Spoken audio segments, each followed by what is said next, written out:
我相信每个人都有过类似的一段很迷茫的时期，生活各项支出在涨，唯有工资不涨，却还是没办法改变缺钱的现状。很多时候，人们都把赚不到钱归咎于大环境不好。偶然间看到一句话，才让我如梦初醒：如果你的三观在过去10年从未改变，那你凭什么认为现在的你要比10年前的你能赚更多的钱？仔细想想，的确如此。不改变自己的三观，无论如何努力，都只是在重复昨天的老路。赚钱，尤其是赚大钱的第一步，就是打破三观。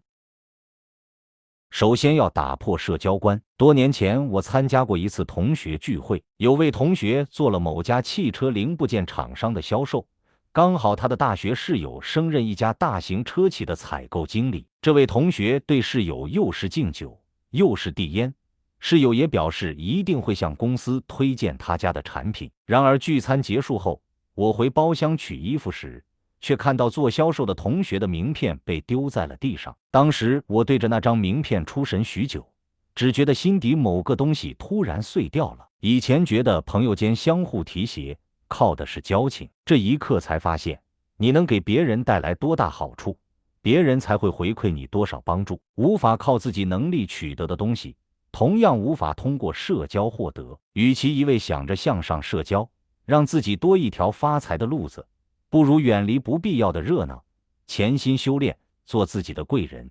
社交的交不是指交情，而是指交换。没有可供交换的资源，即使挤进别人的圈子，你也只是个路人。将社交的精力花在自己身上，等你做出成绩，赚钱会变成一件水到渠成的事情。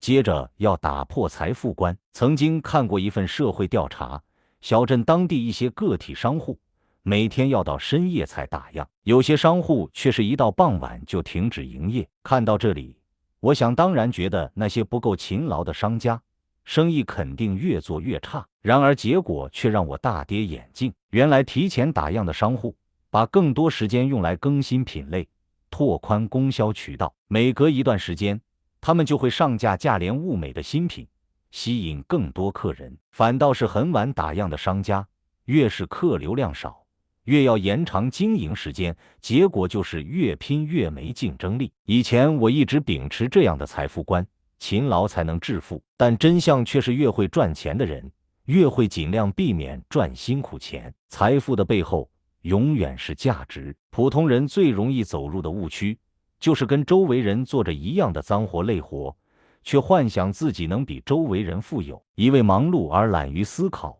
注定陷入穷忙的困境。只有不再消耗自己换取辛苦钱，你才会主动筛选去做真正值钱的事情。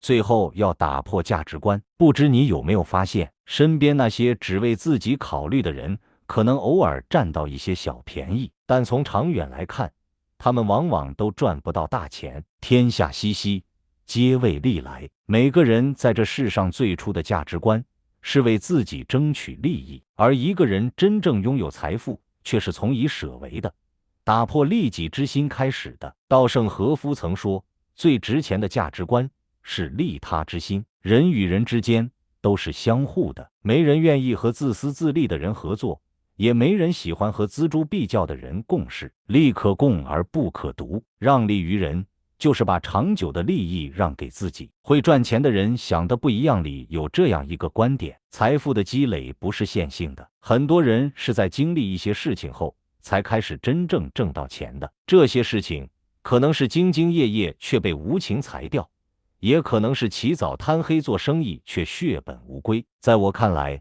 这些事情最大的意义就是打破了一个人原有的三观。不破不立，经历三观破碎的阵痛，才能收获重组升级的蜕变。